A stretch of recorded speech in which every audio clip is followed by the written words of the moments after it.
We are here today with Douglas Residential College Dean Rehbein. Dean Rehbein, how has your day been so far? Pretty good. I wish it was a little warmer, but it's been a good day so far. And where are we right now? We are in my office on the second floor of College Hall, which is the original New Jersey College for Women building. So this building housed faculty offices, classrooms, and dorms, all in one space. Awesome. How about we go explore Douglas a little bit? Great. So as we are getting started, what is Douglas Residential College? We've changed a lot over the more than 100 years of our history. Right now, Douglas is a community of about 2,000 women and gender diverse individuals who are living in a community that is inspired by feminist ideals, that works to create agency, develop leadership identity, and build co-curricular programming that serves the academic interests of our students. And what do you do here at Douglas? Sometimes I wonder. I lead the community, which means I work with our staff to build programs and set goals for our future. I work with our recruitment team to bring new students to Douglas, with our advancement team to bring support into the college, and I work with the Rutgers University administration to make sure that our students, our campus, and our programs have what we need. And being a part of Douglas, who is a woman that inspires you? Actually, you can see some of the portraits of former Douglas deans on the walls here at College Hall. When I first took this role, one of the first things I did was investigate what other deans did before me. And I think I still go back occasionally and find inspiration in reading about their stories, their challenges, and their successes. And we know that you have over 2 decades of experience working in nonprofits, higher education, and health and human service organizations. So can you share with us, why Rutgers? Douglas is why Rutgers. So Douglas was the draw for me. My research background is in women and leadership development in the nonprofit sector. And I was working at a previously women's institution. I really appreciated the mission and the vision of Douglas. I loved the people when I came here to visit, and I've been impressed in the 6.5 years that I've been here with how Rutgers University invests in Douglas and makes it possible for us to do what we do. Great. As we'll see on our walk, Douglas is one of the most scenic on all of Rutgers campus. So do you have a green thumb yourself? I wish that I did, but I definitely don't. I can get things in the ground, no problem. But keeping them alive once they're there is not my forte, so they don't really let me help keep the campus beautiful. That is totally fair, and I 100% relate. What is your favorite thing about Douglas campus? I think my favorite thing about the campus is kind of the sense of size and history while you walk around. You can really feel the 100-year history of the college. We're on Sacred Path, which in the early 20th century, first-year students were not allowed to walk on. But I think my favorite thing about the college are the students. Our students are incredibly impressive in ways that just go beyond what you'd expect from a college student. So I met recently, yesterday in fact, with a Douglas student who at 19 years old has already published a book. Our students blow my mind every day. That's incredible. So tell us a little bit more about Douglas. For instance, what is that building over there? So that's Carpenter Hall, where all of our programs are housed. So College Hall is our administrative building. Carpenter Hall is our programs building. So the Bold Center for Leadership, Career, and Personal Development. Global at Douglas, which houses the Global Village, Global Leaders, and Global Education programs. Douglas Discovery, which is our faculty fellows. Knowledge of Power, Barbara Voorhees Mentors, and our Douglas Honors College community. And then Douglas Women in Science and Engineering, which has a series of STEM living learning communities for first-year students. Undergraduate research that places students in labs between their first and second year.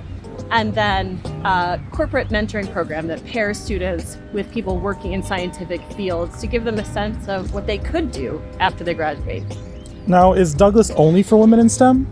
No, about 50% of our students are majoring in a STEM field, but another quarter are majoring in social sciences, 10% in arts and humanities, and then the rest of the students are really undecided. They haven't yet figured out what they want to major in.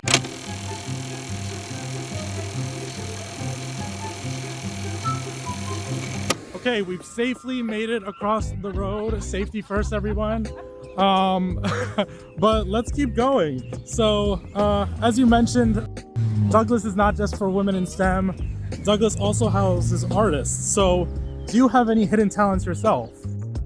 Not in the creative arts. You definitely don't want me picking up a paintbrush, but my background is in anthropology and religious studies, which is something that not many people know about me. Awesome. That's really cool. We do hear, though, that you have a love of your Peloton workouts. Is that true? It is true. I'm on that machine 5 or 6 times a week. And do you have a favorite instructor? Christine, for sure. I think that I don't feel just physically good when I finish a workout with Christine.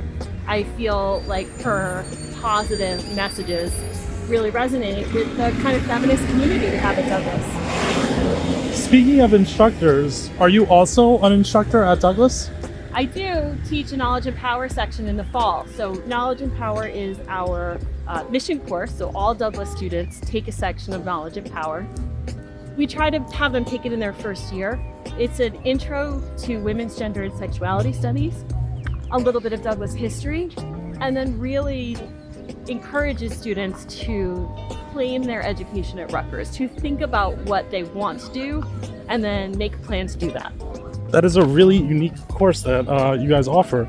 Can you share more about your vision to change the way students view learning? I'm a big fan of less structured education. I think that giving students the information and the tools to do their own investigation and make their own decisions about what they are learning is important. You can't do that in every course, but you can do it in a lot of the courses that we offer at Douglas.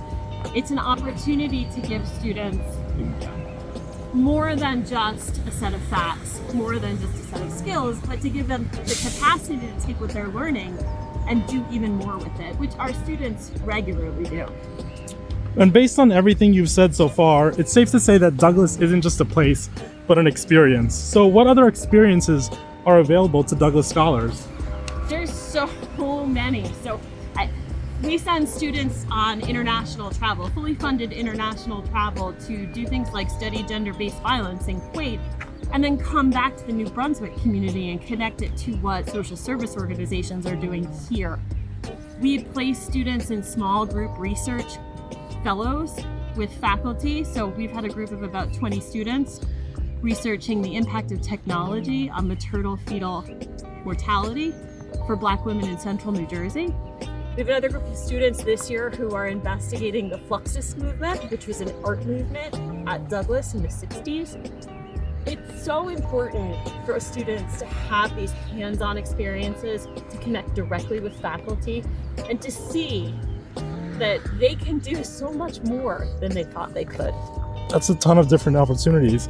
Do you have a favorite Douglas event? Convocation is for sure my favorite event. We celebrate our graduates every year on Antilles Field, and it is joyful and celebratory and bittersweet all at once as we wish them well and send them on to the next thing. And do you have a favorite place for some rest and relaxation when you have time, of course? I am a beach person. I live at the shore, so I live a couple blocks from the beach, and I definitely head to the beach with a lot of sunblock and a really big hat to relax. I am with you on that. As we are wrapping up here, what makes Douglas such a special place? It's the community.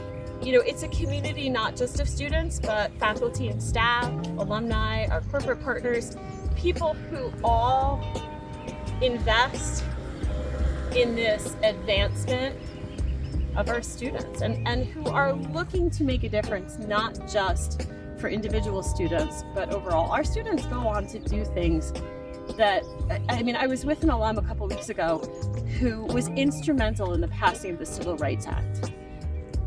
our students graduating now, we're going to be telling those kinds of stories about them 40 years from now. So everybody involved in this community is making a difference. Now, this may be a hard one, but if you could describe Douglas in just one word, what would it be? I think it would have to be transformational.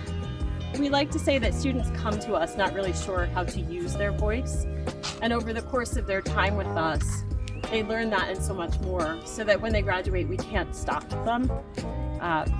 Douglas is the kind of place that transforms people, and those people are the kind that transform the world. So. And last but not least, what is a piece of advice you would share with prospective students as they consider Rutgers and Douglas? I always tell prospective students, try something that makes you uncomfortable. Try something that you don't think might be fit, that you don't know you've done before, something that is going to change your perspective on the world. And try Douglas, because we can do all of that. Definitely. Dean Rehbein, thank you so much for your time, and I'll see you soon. Thank you.